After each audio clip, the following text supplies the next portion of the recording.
Hi there, I'm Heather Plett, and I'm having a chat with Desiree Attaway. Desiree and I are really excited about hosting our upcoming retreat together in Asheville in August. And in advance of that, we thought we'd have a couple of conversations just to introduce people to some of the ideas around our retreat. And so our first conversation is just based around the question, what does it mean to engage? So Desiree, what does it mean to engage? Oh, when I think of engagement, I think of, probably three C's: to communicate, to connect, and to collaborate, right? And so those are ways that we get to build community, which, for all intents and purposes, is a social construct and model, right? That changes. But I think with those three skill sets, the reality, and the being of connecting with one another, of empathizing, of understanding, um, of being able to really communicate, whether that's verbally or non-verbally, in a way that touches and moves us forward. And then to collaborate, which is to bring all those shared gifts together. For me, that's really engagement. And that's where magic happens. And that's where communities and lives are transformed. So those components and that individual power and magic that people bring, for me, it's really what engagement is all about. Mm-hmm. Yeah. And for you? Well, I was just going to throw in, I think you covered it really well. I was going to throw in, I think for me, engagement really is about stepping into movement, just beginning motion of any kind. And usually that has to do with just stepping into the fear place and saying, I'm doing this, and it doesn't have to be a big motion at the beginning. Sometimes it's just a step in the right direction. Sometimes it's just a conversation or that connection you're talking about. But in some way, you've gone from the dreaming stage, oh, I want the world to be better. Oh, I want my life to be better. Oh, I want, going from that wanting stage into forward motion in some way and making that choice that today I'm taking this step and tomorrow I'm going to take a next step. And it's that continual decision. Really, it's about making a decision, I think, to move. Yeah. I, you know, I I don't know about you. I went to a hippie college, and they tried to get me to read M. Scott Peck when I was 18, and I rebelled against it. And now he's one of my absolute favorite um, people to read, especially around community and engagement, and really how do you build community. And I think he said that in and through community lies the salvation of the world. Yeah. And I can't build community until I know you, Yeah. and until I'm engaged with you. Yeah. And so there is no community without engagement. You don't get to have community without engagement. That is the critical piece that no one really talks about or teaches you or shows you really how do you do that in a way that is authentic, but strategically, so that you can build alliances and bring people to the table. So I know some people talk about having the gross national product.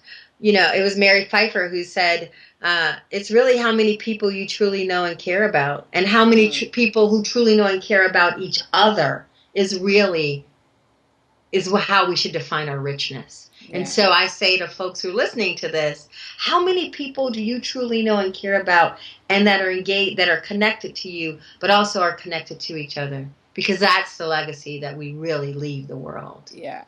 And actually, just yesterday, I was teaching a class, and I said to my students, very first step, when we were talking about public speaking, and I said, the first thing you've got to do anytime you do any kind of public speaking or hosting a meeting or anything like that is you have to establish trust.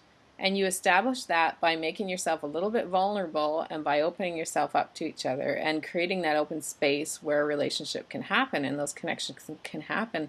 And I think that's really at the heart of what we're talking about with engagement is how do I open myself? How do I get vulnerable with the person I'm with? How do I open myself to possibility that may not exist until I take this forward motion into something new? Yeah.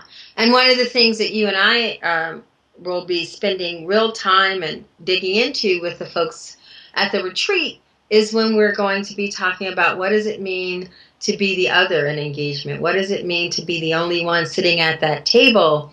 Maybe it's the only woman, maybe it's the only brown face, maybe it's the only man, maybe it's the oldest person in the room, maybe it's the youngest person in the room. But how do I still engage with people who don't look like me, who don't speak my language, who don't come from my background? Because that's the skill set that will take you further in life than anything else, to walk into a room and be able to connect with people who are unlike you. Mm-hmm.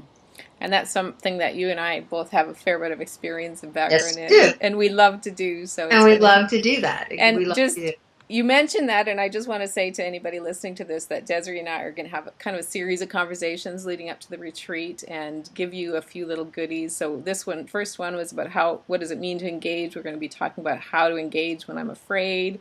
How do I engage when I am the other in the table, the only one that looks like me, and a few other ideas. In fact, I'd invite people to send us their ideas. What are your questions around engagement that we can answer in our little chats? Yeah, I love it. I love everything about that.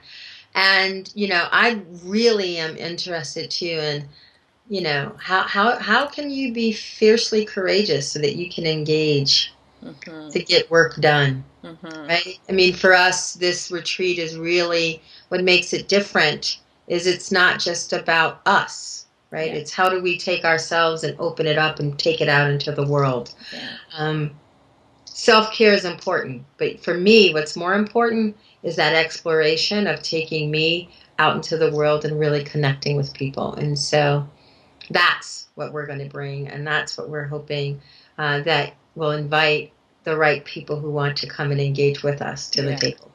And then one other thing, just before we turn the video camera on, you and I had a bit of a chat about one other element that we'll be talking about at the retreat is how do I engage when things get tough? Like, Yeah, how do I engage with grit and resilience and determination, and how do I stick with it when it looks absolutely bleak and I can't see any way forward? yeah, yeah.